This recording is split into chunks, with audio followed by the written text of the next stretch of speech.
Hello friends, good morning. Today once again I am gonna teach you here very important topic. और हमारे topic का जो नाम है वो है इडियम्स। क्या नाम है? आप भी मेरे साथ इसको रिपीट कर सकते हैं।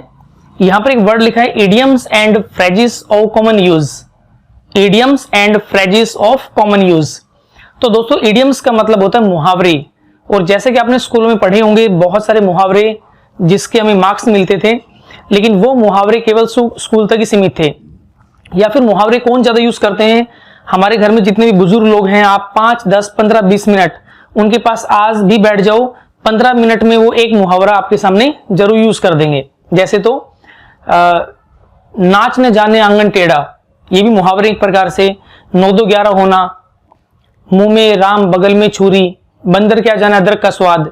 तो दोस्तों, ऐसे बहुत सारे इडियम्स हैं। आप मार्केट जाएंगे तो आपको एक इडियम बुक मिल जाएगी जिसमें लाखों मुहावरे मिलेंगे आपको। लेकिन मेरा सवाल ये है कि आज लैंग्वेज के अंदर मुझे आप एक व्यक्ति बता दो जो ज्यादा से ज्यादा इडियम्स यूज करता हो। कोई ज्यादा यूज नहीं करता, तो मैं आपके लिए आज वो सिलेक्टेड इडियम्स लेकर के आया हूं। आपने अगर 50 से 60 इडियम्स या फिर 100 इडियम्स अगर आज सीख लिए तो आने वाले समय में मेरा अपना मानना है कि आपसे बेटर इंग्लिश किसी की नहीं होगी। तो दोस्तों, आज हमें इनको यूज करना है। बिफोर दैट आपको सीखना है। यहां पर एक वर्ड है फ्रेजेस। तो दोस्तों, फ्रेजेस का मतलब होता है छोटे छोटे वाक्यांश। ये वो छोटे छोटे वाक्यांश है जो लैंग्वेज में सबसे ज्यादा यूज होते हैं और सबसे ज्यादा यूज भी होते हैं। कॉमन सेंटेंस है। तो चलिएगा, आज हम यूज करेंगे पहला सेंटेंस जिसका नाम है time is the best healer.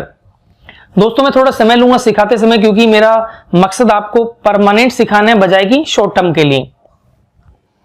Time is the best healer. दोस्तों, हीलर का क्या मतलब होता है? हीलर का मतलब होता है जो हील करता है। मैं पूछूं डीलर का क्या मतलब होता है? डीलर का मतलब जो डील करता है। टीचर का मतलब जो टीच करता है। डांसर का मतलब जो डांस करता है। तो उसी प्रकार से हीलर का मतलब होता है जो हील करता है। हीलर का मतलब घाव को भरने वाला। यानी कि हम डॉक्टर के पास जाते हैं, डॉक्टर हमें मेडिसिन लगाता है, हमें कोई मरहम लगाता है, हम ठीक हो जाते हैं। लेकिन यहां पर जो हीलर है, हीलर का मतलब होता है जो ठीक करने वाला होता है। आप इसको एज ए मेडिसिन भी ले सकते हो। तो मेरा अपना मानना है कि समय से बड़ा कोई हीलर नहीं है। इसकी हिंदी ये होती है कि समय जो है वो बड़े से बड़े घाव को भर देता है। और दोस्तों, समय से बड़ा कोई हीलर भी नहीं आज। एक छोटा सा मैं आपको एग्जांपल देना चाहूंगा। किसी फैमिली के अंदर अगर कोई जवान डेथ हो जाती है, जवान मौत हो जाती है, तो उस फैमिली के अंदर आप सोचिएगा कैसा माहौल होता है जिस दिन उस व्यक्ति की डेथ होती है। देखे तो पहला दिन, दूसरा दिन, तीसरे दिन, महीने भर भी तकलीफ रहती है। ऐसे देखे तो तकलीफ तो दोस्तों एक साल भर भी रहती है। लेकिन मेरा आपसे ये एक सवाल है, जो तकलीफ पहले दिन होती है वो तकलीफ एक साल बाद नहीं होती उतनी तकलीफ।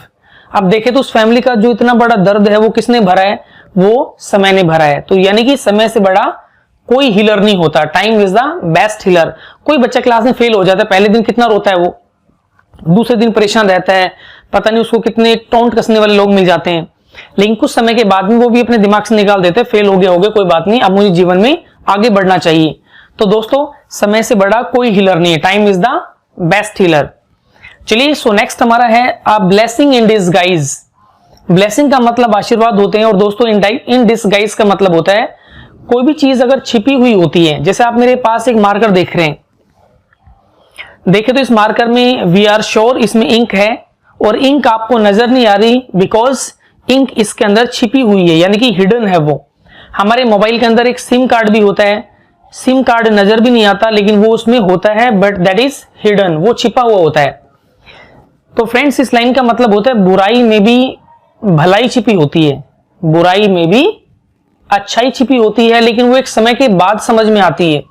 जिस समय हमारे साथ में जीवन में बुरा हो रहा होता है तो हमें समझ में नहीं आता, लेकिन वो जो बुरा हुआ भी है वो भी अच्छे के लिए ही हुआ है, उसमें भी कुछ ना कुछ हमारे लिए सीख ही होती है। तो इस लाइन का आप हमेशा यूज करिएगा।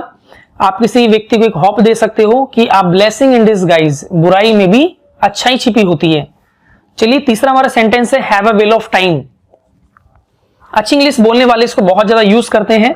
जैसे अक्सर आपने देखा होगा कि जब दो व्यक्ति या दो फ्रेंड्स अलग होते हैं तो हमेशा क्या बोलते हैं? Have a nice day, have a good day, आपका दिन अच्छा रहे, हैव अ कलरफुल डे। इस प्रकार से लोग यूज करते हैं। तो फ्रेंड्स, आज से यूज करेंगे आप have a well of time. Well एक मछली का नाम है और इस संसार की सबसे बड़ी मछली का नाम है ब्लू वेल। आपने शायद सुना भी होगा ब्लू वेल।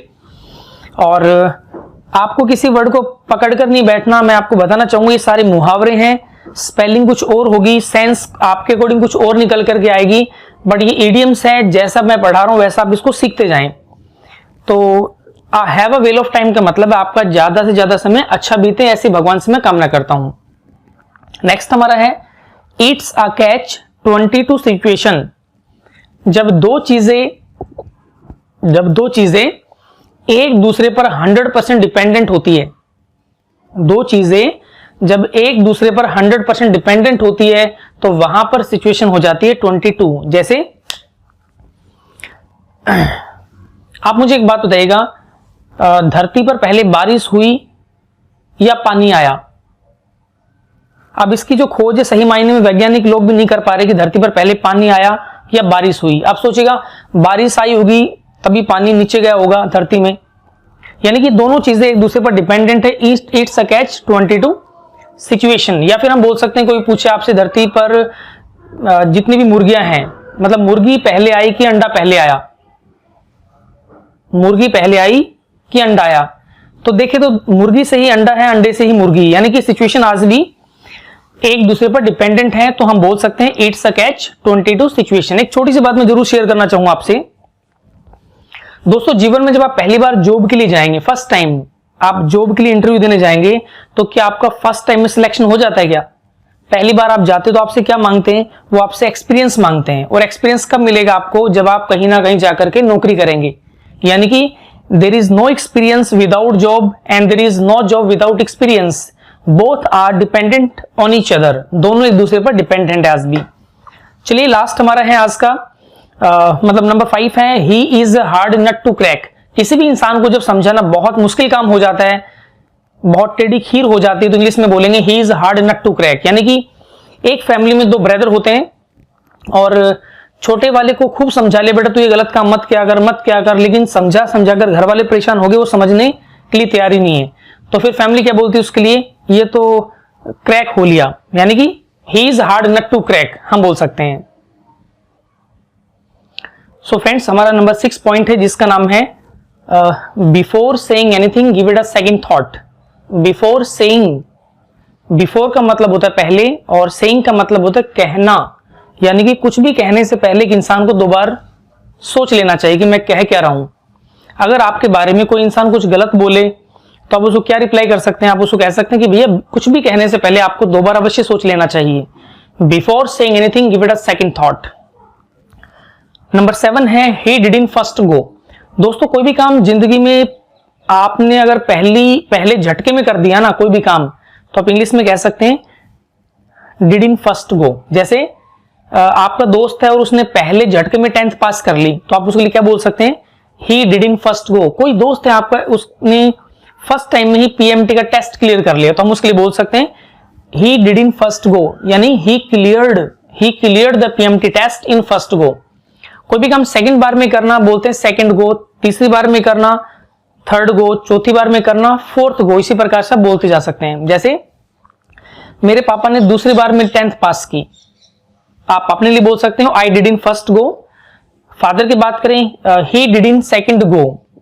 दादाजी की बात करें ही डिडंट थर्ड गो। चलिए ये तो मजाक की बात है दोस्तों, आप इनको यूज कर सकते हैं। थर्ड नेक्स्ट हमारा है ही इज हेलन हर्टी। बहुत ही अच्छी ये एक प्रकार की ग्रामर भी है और एक अच्छा वर्ड भी है हेलन हर्टी। किसी ने आपसे पूछा हाउ आर यू, आप कैसे हैं, तो आज से आप बोल सकते हैं I am Helen hearty. Hello and hearty इसका मतलब होता है कि इंसान जो चुस्त भी है, दुरुस्त भी है, तंदुरुस्त भी है, जिसके शरीर में कोई रोग ना हो, तो वो व्यक्ति अपने लिए बोल सकता है हेलन हर्टी। मैंने पूछा आपके पापा कैसे हैं, आपने कहा he is Helen hearty. Mummy कैसी है, सी इज हेलन हर्टी। बिल्कुल बोल सकते हैं आप। नेक्स्ट है बहुत ही अच्छी line, all that glitters is not gold. सभी चमकने वाली चीजें सोना नहीं होती है। दूर से देखकर चेहरा बहुत सुंदर, लेकिन दोस्तों उस व्यक्ति का जो कैरेक्टर बहुत ही खराब है। तभी तो कहते हैं कि सभी चमकने वाली चीजें सोना नहीं हुआ करती। सोने में या फिर पीतल में, दूर से तो पीतल भी सोना जैसा दिखता है, लेकिन पास आकर देखा तो पीतल है, वो सोना नहीं है वो। तो हर चमकने वाली चीजें दोस्तों सोना नहीं हुआ करती। हर अच्छे दिखने वाले लोग, हर सुंदर दिखने वाले लोग भी अच्छे नहीं हुआ करते। आप बोल सकते हैं नेक्स्ट और लास्ट आज की वीडियो का, माइट इज राइट। दोस्तों जिसकी लाठी उसकी भैंस, जिसके पास ताकत है वो अपनी ताकत के दम पे कुछ भी कर सकता है।